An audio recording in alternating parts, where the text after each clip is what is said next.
14 Jan 2023 Hindu news റിവ്യൂയിലേക്ക് എല്ലാവർക്കും സ്വാഗതം. ആദ്യത്തെ ന്യൂസ് എന്ന് പറയുന്നത് the buck stop with the government to end hate speech Supreme Court. അപ്പോൾ വിദ്വേഷ പ്രസംഗവുമായി ബന്ധപ്പെട്ട് ഹെയ്റ്റ് സ്പീച്ചുമായി ബന്ധപ്പെട്ട കാര്യമാണ് ഇന്നത്തെ ആദ്യത്തെ news. Government should step in when religious freedom, harmony and orderly progress are gravely affected. Say court and flags hate speech on TV where anchors have become tools to peddle agendas.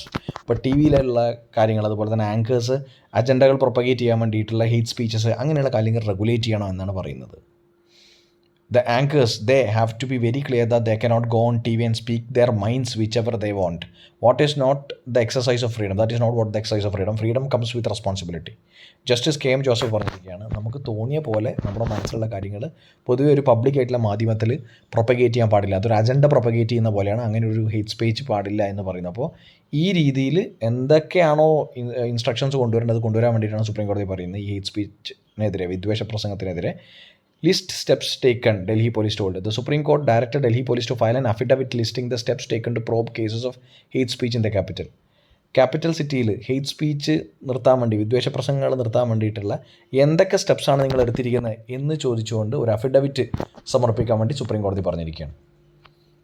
The Supreme Court on Friday said that the buck ultimately stops with the government to clamp down the hate speech and hate crimes as they offences committed on society. The government agreed that hate could not hide behind the color of any religion. അപ്പോൾ hate സ്പീച്ചസിനെ regulate ചെയ്യണമെന്നും media regulate ചെയ്യണമെന്നും media ആങ്കേഴ്സിനെ regulate ചെയ്യണമെന്നൊക്കെയാണ് supreme കോടതി പറഞ്ഞിരിക്കുന്നത്. വളരെ important ആയിട്ടുള്ള ന്യൂസാണ്. അടുത്ത news, rise in government capital spending pushes up investment by 53%. അപ്പോൾ ഇൻവെസ്റ്റ്മെൻറ്റ്സ് കൂടിയെന്ന് പറയുന്നത് എന്താണ് അതിൻ്റെ റൂട്ട് കോസായി പറഞ്ഞിരിക്കുന്നത്? Rice in government capital spending, ഗവൺമെൻറ്റിൻ്റെ എക്സ്പെൻഡിച്ചർ കൂട്ടിയപ്പോഴാണ് ഇൻവെസ്റ്റ്മെൻറ്റ് കൂടുതലെന്ന് പറഞ്ഞു. ഇന്നലെ ഒരു ന്യൂസ് ഉണ്ടായിരുന്നു, റീറ്റെയിൽ ഇൻഫ്ലേഷൻ താഴെ പോയി എന്ന് പറഞ്ഞിട്ട്. കുറേ നാളുകൾക്ക് ശേഷം 6% ടാർഗറ്റ് ചെയ്ത ഇൻഫ്ലേഷൻ ലിമിറ്റിനുള്ളിലേക്ക് റീറ്റെയിൽ ഇൻഫ്ലേഷൻ തിരിച്ചു വന്നു എന്ന് പറയുന്നു. അപ്പോൾ ഇതിൽ പറഞ്ഞിരിക്കുന്നത് rice in government capital spending, ഗവൺമെൻറ്റിൻ്റെ സ്പെൻഡിങ് കൂടിയപ്പോൾ എന്താണ് ഇൻവെസ്റ്റ്മെൻറ്റ്സ് 53% പുഷ് ചെയ്തു എന്ന് പറയുന്നു. Total investment projects in the first 9 months of financial year 23 have crossed 21 lakh crore, 53.2% higher than financial year 2022. The share of the government projects increased financial year 23 by around 7 percentage points compared to financial year 2022, while that of private sector declined. ഇതാണ് ഇന്നത്തെ business ന്യൂസായിട്ട് രണ്ടാമത്തെ ന്യൂസായിട്ട് പറയുന്നത്. പിന്നെ ഒരു important ആയിട്ടുള്ള കാര്യം പറഞ്ഞിരിക്കുന്നത്, Congress government keeps poll promise decides to restore old pension scheme in Himachal Pradesh.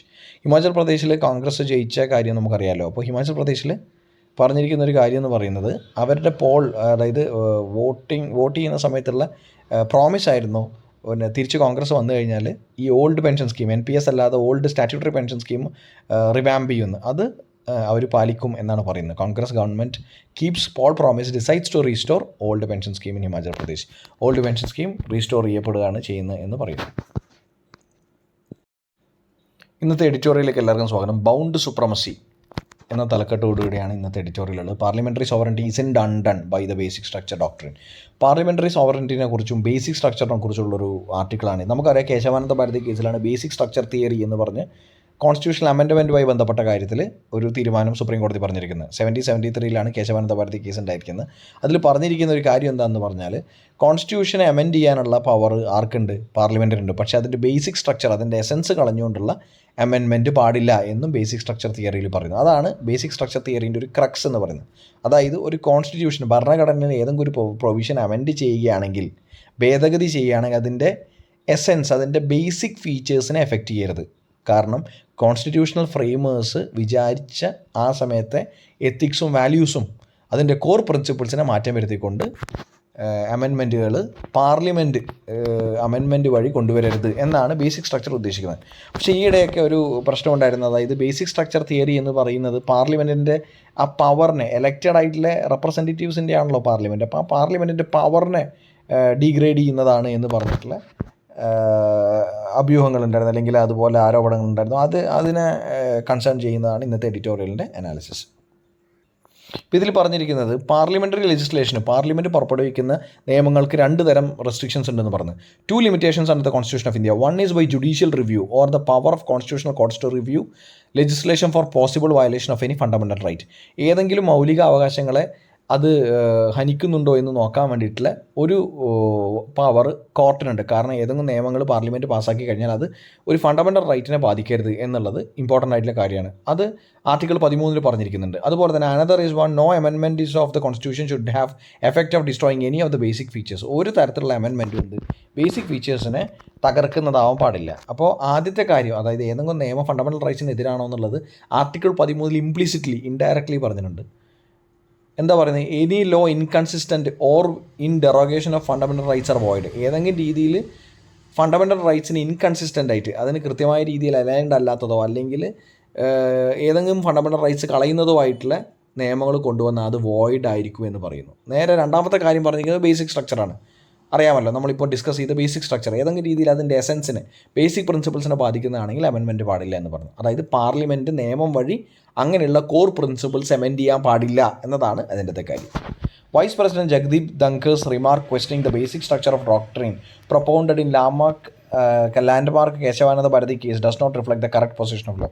അപ്പോൾ ഇതിൽ പറഞ്ഞിരിക്കുന്ന വൈസ് പ്രസിഡന്റ് ജഗദീപ് ധങ്കറിൻ്റെ റിമാർക്ക് ഉണ്ടായിരുന്നു. കാരണം ബേസിക് സ്ട്രക്ചർ തിയറി പാർലമെൻറ്റിൻ്റെ ശക്തി കുറക്കുന്നതാണ്, അതിൻ്റെ ലെജിസ്ലേറ്റീവ് പവർ കുറക്കുന്നതാണെന്നുള്ള റിമാർക്ക് ഉണ്ടായിരുന്നു. അത് ശരിയല്ല എന്ന് പറഞ്ഞു. കാരണം എന്താണ്, പാർലമെൻ്ററി സോവറിനിറ്റി എന്ന് പറയുന്നത് അതിനൊരു ലിമിറ്റേഷൻ ഉണ്ട്. ഏതൊക്കെ കാര്യത്തിൽ? ഫണ്ടമെൻ്റൽ റൈറ്റ്സിനെ അബോർഗേറ്റ് ചെയ്യാൻ പാടില്ല, ബേസിക് സ്ട്രക്ചറിനെ, കോൺസ്റ്റിറ്റ്യൂഷൻ്റെ ബേസിക് സ്ട്രക്ചറിനെ അമെൻഡ്മെൻറ്റ് വഴി മാറ്റാൻ പാടില്ല, അല്ലെങ്കിൽ എന്താ പറയുക, ഡീഗ്രേഡ് ചെയ്യാൻ പാടില്ല എന്നുണ്ട്. അദ്ദേഹത്തിൻ്റെ വ്യൂ എന്ന് പറയുന്നത് basic structure doctrine has usurped the parliamentary sovereignty and goes against the democratic imperative that the elected legislature should reign supreme. His particular concern seemed justified that the Supreme Court prevented the National Judicial Appointments Commission, a body to appoint judges to the Supreme Court in the country, from coming into existence by striking down the relevant amendments to the Constitution and a parliamentary law to give effect to it. അപ്പോൾ ഇതിൽ പറഞ്ഞിരിക്കുന്ന Jagdeep ധങ്കറിൻ്റെ concern എന്ന് പറയുന്നത് എന്താണെന്ന് വെച്ചാൽ, parliament സുപ്രീമാണ്, elected ആയിട്ടുള്ള representatives ഉള്ളതാണ്. അതുകൊണ്ട് തന്നെ അവർക്ക് കാര്യങ്ങൾ തീരുമാനിക്കാനുള്ള അധികാരവും നിയമങ്ങൾ കൊണ്ടുവരാനുള്ള അധികാരമുണ്ട്. ഈ പറയുന്ന ബേസിക് സ്ട്രക്ചർ എന്ന് പറഞ്ഞ് ഒരു ഡോക്ടറിന് ഉള്ളത് കാരണം കോർട്ട് അനാവശ്യമായിട്ട് ചില നിയമങ്ങളെ, പാർലമെൻറ്റ് മെജോറിറ്റിയിൽ പാസ്സാക്കിയ നിയമങ്ങളെ സ്ട്രൈക്ക് ഡൗൺ ചെയ്യുന്നുണ്ട്. അത് പാടില്ല എന്നാണ് പറയുന്നത്. അതിൻ്റെ സ്പെഷ്യൽ റെഫറൻസ് എന്ന് പറയുന്നത് നാഷണൽ ജുഡീഷ്യൽ അപ്പോയിൻറ്റ്മെൻറ്റ്സ് കമ്മീഷൻ എന്ന് പറഞ്ഞ്. അപ്പോൾ ഈ NJSCൻ്റെ റെലവൻസ് എന്തായിരുന്നു? NJSC എന്ന് പറയുന്നത് ആക്ട് പാർലമെൻറ്റ് പാസ്സാക്കി ഇങ്ങനെ ഒരു ബോഡി, നാഷണൽ ജുഡീഷ്യൽ അപ്പോയിൻറ്റ്മെൻറ്റ്സ് കമ്മീഷൻ എന്ന് പറഞ്ഞൊരു ബോഡി മെയിൻറ്റെയിൻ ചെയ്യുന്നതന്നെ എന്തിനായിരുന്നു? അത് കൊണ്ടുവന്നതന്നെ എന്തിനായിരുന്നു? ഈ പറഞ്ഞ ജഡ്ജസിൻ്റെ അപ്പോയിൻറ്റ്മെൻറ്റ്സിന് ഒരു കൃത്യതയുള്ള ഒരു ഫോമാറ്റ് ഉണ്ടാക്കാനാണ്. അപ്പോൾ അങ്ങനെ ഒരു പ്രൊസീജിയർ എന്തു പറ്റുമെന്നാണ് സുപ്രീം കോടതി പറഞ്ഞത്. ഇത് സ്ട്രൈക്ക് ഡൗൺ ചെയ്യുമ്പോൾ, NJSC വേണ്ട എന്ന് പറഞ്ഞ് സ്ട്രൈക്ക് ഡൗൺ, ഈ അമെൻമെൻറ്റ് സ്ട്രൈക്ക് ഡൗൺ ചെയ്യുമ്പോൾ പറഞ്ഞിരിക്കുന്ന ഒരു കാര്യം എന്ന് പറയുന്നത് ജഡ്ജസിൻ്റെ അതുപോലെ തന്നെ സുപ്രീം കോടതിയുടെ ഇൻഡിപെൻഡൻസിനെ ബാധിക്കുമെന്ന് പറഞ്ഞ് സ്ട്രൈക്ക് ഡൗൺ ചെയ്ത നിയമമാണ് NJSC. അപ്പോൾ ഇങ്ങനെയുള്ള കാര്യങ്ങളിൽ സുപ്രീം കോടതിക്ക് പാർലമെൻറ്റിൻ്റെ ലോ മേക്കിംഗ് പവറിനേക്കാളും അധികാരമുണ്ട് എന്ന രീതിയിലാണ് ഇപ്പോൾ ഈ ജഗദീപ് ധങ്കർ പറഞ്ഞിരിക്കുന്നത്. The idea that the basic structure doctrine undermines the parliamentary sovereignty is simply wrong. അത് ശരിയല്ല. കാരണം പാർലമെൻ്ററി സുപ്പീരിയോറിറ്റി അല്ലെങ്കിൽ സുപ്രമസി കളയും എന്ന് പറയുന്നത് ശരിയല്ല. വളരെ കുറച്ച് കാര്യങ്ങൾക്ക് മാത്രമാണ് അത് ഉപയോഗിച്ചേക്കുന്നത്. അതും എന്തിനാണ്? വയലേഷൻ ഓഫ് എന്തെങ്കിലും ലോസ് അല്ലെങ്കിൽ ഫണ്ടമെൻ്റൽ റൈറ്റ്സ് അല്ലെങ്കിൽ basic structure of the constitution. ഇപ്പോൾ പല വാല്യൂസ് ഉണ്ട്. ബേസിക് സ്ട്രക്ചർ എന്ന് പറയുന്നത് ഒരുപാട് വാല്യൂസിൻ്റെ ഒരു കൾമിനേഷനാണ്, ഒരു ഗ്രൂപ്പാണ്. അപ്പോൾ അങ്ങനെയുള്ള വാല്യൂസ്, കോർ വാല്യൂസിനെ ഡെറഗേറ്റ് ചെയ്യുമ്പോൾ മാത്രമാണ് എന്ത് ഉപയോഗിക്കുന്നത്? ഈ പറയുന്ന കോർട്ട് അതിനെ സ്ട്രൈക്ക് ഡൗൺ ചെയ്യുന്നത്. The main purpose of the doctrine is to ensure that some fundamental features of the Constitution are not legislated out of existence. It has been invoked to strike down amendments only in few cases, but many others have survived the basic structure. അപ്പോൾ ഇതിൽ പറഞ്ഞിരിക്കുന്നത് എന്താണ്? വളരെ വിരളമായിട്ട് മാത്രമേ അങ്ങനെ basic structure doctrine ഉപയോഗിച്ച് ചില നിയമങ്ങൾ സ്ട്രൈക്ക് ഡൗൺ ചെയ്തിട്ടുള്ളൂ എന്ന് പറയുന്നു. But essential features of the constitution such as rule of law, parliamentary form of government, separation of power, idea of equality and free and fair elections ought to be perennially protected from legislative access. പാർലമെൻറ്റിൻ്റെ നിയമങ്ങൾ ഈ പറയുന്ന core വാല്യൂസിനെ effect ചെയ്യാൻ പാടില്ല എന്ന് പറയുന്നു. അപ്പോൾ അതിൽ ചിലത് മെൻഷൻ ചെയ്തിട്ടുണ്ട്. ഏതാണ്? ഈ പറയുന്ന ബേസിക് ആയിട്ടുള്ള കോർ വാല്യൂസ് ആയിട്ടുള്ള നമ്മൾ ഈ പറഞ്ഞ അമെൻഡ് ചെയ്യാൻ പാടില്ലാത്ത വാല്യൂസിനെ കുറിച്ച് പറയുന്നുണ്ട്. ഏതൊക്കെയാണ് എസെൻഷ്യൽ ഫീച്ചേഴ്സ്?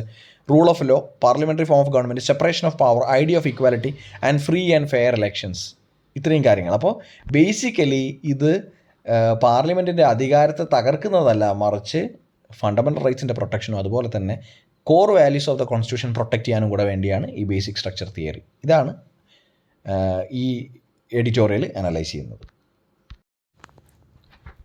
അടുത്ത ന്യൂസ് ബിസിനസ് ന്യൂസാണ്. India's trade deficit with China races beyond 100 $100 billion എന്ന് പറയുന്നു. അപ്പോൾ ഇത് എക്കോണമിയുമായി ബന്ധപ്പെട്ട ന്യൂസാണ്, വളരെ ഇമ്പോർട്ടൻ്റ് ആയിട്ടുള്ള ന്യൂസാണ്. കാരണം എന്താണ്, ഇന്ത്യക്ക് അതൊരു ഫേവറബിൾ ട്രേഡ് ആണെന്നാണ് പറയുന്നത്. അല്ല, India's trade deficit with China rises beyond 100 billion എന്നാണ് പറഞ്ഞിരിക്കുന്നത്. India's 2022 imports from neighbour rises 21%, but exports to China contract to 17.5 billion. China's total foreign trade for the year surge to record high, increasing by 7.7% to 6.25 trillion, data shows. അപ്പോൾ ഈ പറയുന്ന data ഇന്ത്യക്ക് favourable അല്ല. കാരണം India import ചെയ്യുന്ന സാധനങ്ങൾ കൂടുകയും അതുപോലെ തന്നെ എക്സ്പോർട്ട് ചെയ്യുന്നത് കുറയുകയും ചെയ്തു. ചൈനയുമായി ബന്ധപ്പെട്ട കാര്യമാണ് പറയുന്നത്. അപ്പോൾ ഇന്ത്യൻ്റെ എക്സ്പോർട്ട്സ് ടു ചൈന എന്തായി, 17.5 billion ആയിട്ട് കുറഞ്ഞു എന്ന് പറയുന്നു. ഇന്ത്യ ചൈനയിൽ നിന്ന് വാങ്ങുന്ന സാധനങ്ങളുടെ വില, ടോട്ടൽ മണി വാല്യൂ എന്ന് പറയുന്നത് 21% കൂടുകയും ചെയ്തു. അപ്പോൾ നമ്മൾ ഡിപ്പെൻഡ് ചെയ്യുകയാണ് ചൈനയെ. അപ്പോൾ അതിനനുസരിച്ച് നമുക്ക് എന്ത് പറ്റും, നമ്മുടെ എന്താ പറയുക, എക്കോണമിക് ആയിട്ടുള്ള സിനാരിയോ ഡിസ്ട്രസ്സിലാവും. കാരണം നമ്മൾ ഇമ്പോർട്ട് ചെയ്യുന്ന സമയത്ത് നമ്മൾ എത്രമാത്രം പൈസ അങ്ങോട്ട് കൊടുക്കേണ്ടി വരുന്നുണ്ട്. ഇമ്പോർട്ട് ചെയ്യുമ്പോഴാണ് നമ്മൾ അങ്ങോട്ടേക്ക് മണി ട്രാൻസ്ഫർ ചെയ്യപ്പെടുന്നത്. അതുകൊണ്ടാണ് ട്രേഡ് ഡെഫിസിറ്റ് കൂടി എന്ന് പറയുന്നത്. 100 billion ട്രേഡ് ഡെഫിസിറ്റായി എന്ന് പറയുന്നത്. അപ്പോൾ ഇന്ത്യക്ക് ഒരിക്കലും ഫേവറബിൾ ആയിട്ടുള്ള പൊസിഷൻ അല്ല ഈ ട്രേഡ് ഡെഫിസിറ്റിൻ്റെ ഗ്രോത്ത് എന്ന് പറയുന്നത്. വൈഡൻ ചെയ്യാന്ന് പറയും, ട്രേഡ് ഡെഫിസിറ്റ് വൈഡൻ ചെയ്യാന്ന് പറയും. അടുത്ത സ്പോർട്സ് ന്യൂസാണ്. ഇമ്പോർട്ടൻ്റ് ആയിട്ടുള്ള കറണ്ട് അഫയേഴ്സ് ക്വസ്റ്റ്യൻ ആണ്. എവിടെയാണ് 2023 വേൾഡ് കപ്പ് ഹോക്കി നടക്കുന്നത് എന്നുള്ളത് ഒഡീഷയിലാണ്. അപ്പോൾ India starts it's campaign with a fighting win against Spain. അപ്പോൾ ആദ്യത്തെ മത്സരത്തിൽ ഉദ്ഘാടനം ഇന്നലെയായിരുന്നു, 13 January 2023 ആയിരുന്നു. അപ്പോൾ ഇന്നലത്തെ മത്സരത്തിൽ ഇന്ത്യ സ്പെയിനെ പരാജയപ്പെടുത്തി എന്നാണ് ന്യൂസ് ഉള്ളത്. Thank you so much for listening to the video. Bye, take care and have a nice day.